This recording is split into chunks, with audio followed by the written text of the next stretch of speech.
मेघा, कहाँ हो तुम? सुभाष ने घर के अंदर प्रवेश करते ही अपनी पत्नी मेघा को आवाज लगाते हुए पूछा। अभी रसोई में हूं, बस आ रही हूं। मेघा झटपट रसोई से बाहर निकल आई। मेघा, फटाफट बढ़िया सी चाय बनाकर पिला दो, बड़ा मन कर रहा है चाय पीने का। सुभाष ने दुकान से आने के बाद कपड़े बदलते हुए कहा। बस अभी लाई बनाकर, आप तब तक मुंह हाथ धो लीजिए। मेघा फिर से रसोई में चली गई और जल्दी से चाय बना लाई और चाय की प्याली सुभाष के हाथों में पकड़ाकर उसके चेहरे को निहारने लगी। क्या हुआ मेघा, कोई खास बात है जो मेरा चेहरा बार बार निहार रही हो? सुभाष ने एक हाथ में चाय का कप और दूसरे हाथ में पकड़े मोबाइल पर आंखें गड़ाए हुए ही कहा। हाँ, मुझे तुमसे एक जरूरी बात करनी है। मेघा ने शांत और सरल शब्दों में कहा। हाँ कहो, मैं सुन रहा हूं। जबकि अभी भी निगाहें मोबाइल पर ही टिकी पड़ी थी सुभाष की। एक बात बताओ सुभाष, तुमने क्या सोचा है? मेघा ने फिर से अपना प्रश्न उछालकर पति की ओर ताकते हुए पूछ ही लिया। किस बारे में, क्या सोचा है? सुभाष ने मोबाइल में आंखों को गड़ाए गड़ाए ही कहा। अब ये भी भूल गए तुम मैं किस विषय में तुमसे बात कर रही हूं, या फिर जानबूझकर बात को टाल रहे हो? मेघा ने कुछ चिढ़ते हुए कहा। उसके शब्दों में हल्का सा रोष छलक रहा था। वो बुदबुदाई, पता नहीं क्या है इनके मन में। यार मेघा, तुम्हारी यही आदत बहुत खराब है। ये जलेबी की तरह बातों को गोल गोल ना घुमाओ। मुझे सचमुच कुछ भी याद नहीं आ रहा कि तुम किस विषय में बात कर रही हो। सुभाष ने सफाई देते हुए कहा। अच्छा सुभाष, अगर तुम्हें सचमुच कुछ भी याद नहीं है तो फिर चलो मैं बता ही दे रही हूँ। कल मेरे बड़े भैया भाभी यानी कि तुम्हारे साले और साली साहिबा की शादी की 50वीं सालगिरह है, और तुम्हें यह भी पता ही है कि उन लोगों ने विशेष आग्रह करके हम लोगों को अपने घर बुलाया है। तो फिर वहां चलने के बारे में क्या सोचा है तुमने? मेघा खींचते हुए अपनी बात को स्पष्ट करते हुए बोली। अच्छा वो बात, मैंने सोचा तुम कुछ और ही बात कर रही हो। सुभाष जानबूझकर अनजान बनते हुए बोला। वैसे मेघा, तुम देख लो अपना, क्योंकि मेरा तो जाना बहुत मुश्किल ही है। वैसे भी मुझे इन सब बातों के लिए दुकान से समय निकालना कुछ खास समझ में नहीं आता। मेघा रुआंसी होकर बोली। सुभाष, ये कैसी बातें कर रहे हो तुम? क्या तुम्हारा उन लोगों के प्रति कोई भी दायित्व नहीं है? मेघा की आंखों में सुभाष की ऐसी बेरुखी भरी बातें सुनकर आंसू आ गए थे। यार मेघा, तुम्हारी ये आदत भी बहुत खराब है। जब देखो तब रोने बैठ जाती हो और साथ ही साथ बहस भी करने लग जाती हो। प्लीज, मेरा मूड सही नहीं है, इसलिए बहस ना ही करो, वरना मेरे मुंह से बेमतलब का कुछ और निकल जाएगा। सुभाष मेघा की बातों से भिनक कर एकदम से तिलमिलाते हुए बोला। सुभाष, अब तुम्हारी बात मैं क्या ही करूं? तुम्हारा तो मूड हमेशा ही मेरे मायके जाने के नाम से खराब हो जाता है। जब से ब्याह कर आई हूं तब से ही ये सब देख सुन रही हूं। आज कोई नई बात थोड़े ना है जो तुम मान जाओगे। मेघा आज पूरी तरह से बहस के मूड में थी। उसके मायके में कोई छोटा मोटा फंक्शन तो था नहीं। उसके अपने सगे बड़े भाई और भाभी की गोल्डन जुबली का कार्यक्रम था, और मेघा ठहरी तीनों भाइयों में सबसे छोटी और सबकी बेहद लाडली भी। इसलिए भैया भाभी ने साफ साफ कह दिया था कि जब तक तुम दोनों लोग नहीं आओगे तब तक कोई भी कार्यक्रम आगे नहीं बढ़ेगा। मेघा के भतीजे और उसकी पत्नी ने भी बहुत जोर देकर बुआ को पहले से ही बुलाया था। तो पहले से तो ना सही, लेकिन कार्यक्रम वाले दिन तो जाना बनता ही है। लेकिन सुभाष को कुछ समझ में ही नहीं आ रहा था, या फिर वो जानबूझकर समझना नहीं चाह रहा था। मेघा, तुम्हारा इतना बड़ा तो परिवार है, 3 भाई भाभियां, उस पर भी तुम सबसे छोटी। जब देखो तब कोई ना कोई कार्यक्रम लगा ही रहता है। उन सब लोगों के घर पर मुझे नहीं अच्छा लगता वहां पर रोज रोज जाना। जब देखो तब मुंह उठाकर पहुंच जाओ, और ऊपर से बेमतलब का इतना फालतू खर्च भी तो हो जाता है, वो अलग। सुभाष भी हार मानने को तैयार नहीं था। सुभाष, मुझे जरा एक बात तो बताओ कि शादी के पहले ही तुमको पता था कि मेरा मायका बहुत बड़ा है, तब क्यों नहीं कुछ सोचा तुमने? और रही बात वहां पर आने जाने की, तो तुम कितना जाते हो मेरे मायके के किसी भी कार्यक्रम में? हमेशा तुम्हारे बिना मैं ही अकेली चली जाती हूँ। तुम्हारी इसी चिढ़ने की आदत के कारण तुमसे जिद भी नहीं करती। लेकिन तुम ये क्यों नहीं समझ रहे कि उन सब कार्यक्रमों में और इस कार्यक्रम में बहुत बड़ा फर्क है। ये मेरे बड़े भैया भाभी की शादी की 50वीं सालगिरह है, जो कि लोगों को बड़े ही भाग्य से मिलती है। और रही फालतू के खर्च की बात, तो उससे कहीं ज्यादा हम लोगों को वहां से मिल जाता है। लेकिन तुम्हारी सोच से तो भगवान ही बचाए। मेघा ने फिर से सुभाष की बात का तोड़ निकाल दिया।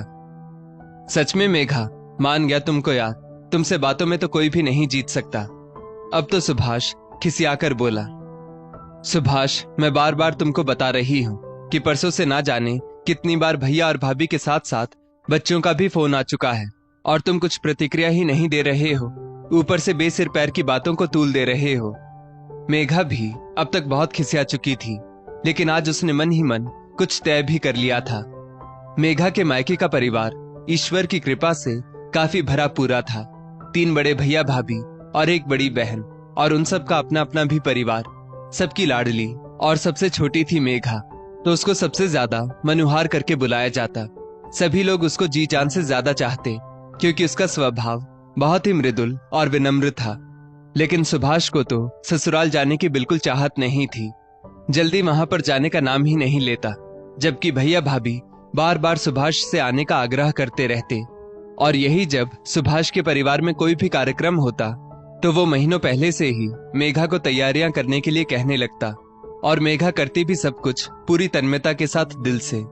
सुभाष के भी अपने 3 भाई और 2 बहनें थी, लेकिन सभी लोग पुश्तैनी घर में ही रहते। सिर्फ सुभाष ही अकेले बड़े शहर में दुकान करने के कारण बाहर रहता। सुभाष मेघा को लेकर कई दिनों पहले ही घर पहुंच जाता।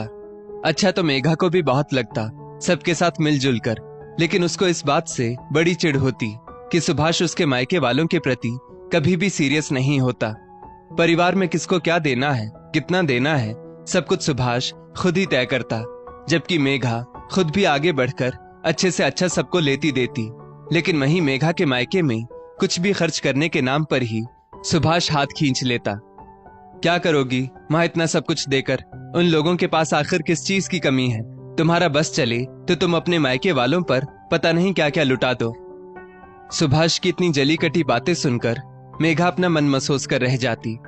वैसे तो मेघा के भैया भाभी का खुद का अपना ही बहुत बड़ा परिवार था, बेटी दामाद, बेटा बहू, नाती नातिन और पोता पोती। लेकिन वो तो आज भी अपने भाइयों की दुलारी थी, बस इसीलिए उन दोनों का सम्मान और भी ज्यादा होता। सुभाष, मैं कभी तुम्हारे घर वालों के प्रति किसी भी दायित्व से पीछे नहीं हटती, लेकिन आज सचमुच मुझको तुम्हारा व्यवहार बहुत बुरा लग रहा है। मेघा की आंखों में फिर से आंसू झिलमिलाने लगे। वो कोई पराये हैं जो तुम पीछे हटोगी? वो लोग इस घर के, इस परिवार के हैं। मेरा खून का रिश्ता है उन लोगों के साथ। सुभाष तमक कर बोला। सुभाष, पराये तो मेरा मायका भी नहीं, तो फिर तुम कोई भी दायित्व निभाने में पीछे क्यों हटते हो? मेरा भी खून का रिश्ता है मेरे मायके वालों के साथ। मेघा के सीने में सुभाष के ये शब्द बिल्कुल कटार की तरह जाकर लगे। ओह, मैं भूल गई थी, शायद मेरा मायका तुम्हारे लिए पराया है। अकेले जवाई होना इसीलिए पूछ ज्यादा होती है, वरना तो। अब तो मेघा भी गुस्सा कर बोली और उसने अपने वाक्य को अधूरा छोड़ दिया। अभी सुभाष और मेघा की बात चल ही रही थी कि तभी फिर से भाभी का फोन आ गया। मेघा जीजी, आप अभी तक निकली कि नहीं? सब लोग अपनी लाडली मेघा का बेसब्री से इंतजार कर रहे हैं। बस भाभी, मैं अभी निकल रही हूँ, मेघा आंसुओं को पीते हुए बोली। और जमाई राजा? भाभी ने हुलसकर पूछ ही लिया। भाभी, उनका मुझे पता नहीं, बस मैं आ रही हूँ, मैं इतना जानती हूँ, क्योंकि मैं अपने भैया भाभी के जीवन की खुशी के इतने खूबसूरत पलों को बिल्कुल भी नहीं खोना चाहती। मेघा मन ही मन निर्णय लेकर उठ खड़ी हुई। लेकिन जीजा जी क्यों नहीं? क्या इस बार भी वो नहीं आएंगे? भाभी के होंठों पर सवाल था, क्योंकि वो सुभाष के स्वभाव से अच्छी तरह से परिचित थी। भाभी, उनकी वो जाने। मेघा ने फिर से एक बार चिढ़ते हुए सुभाष की तरफ देखा। चलिए कोई बात नहीं, आप अपना मन मत खराब करिए, आप जल्दी आइए जीजी। आपके भैया ने तो निर्णय कर लिया है कि जब तक छुटकी नहीं आएगी तब तक कोई भी कार्यक्रम आगे नहीं बढ़ेगा।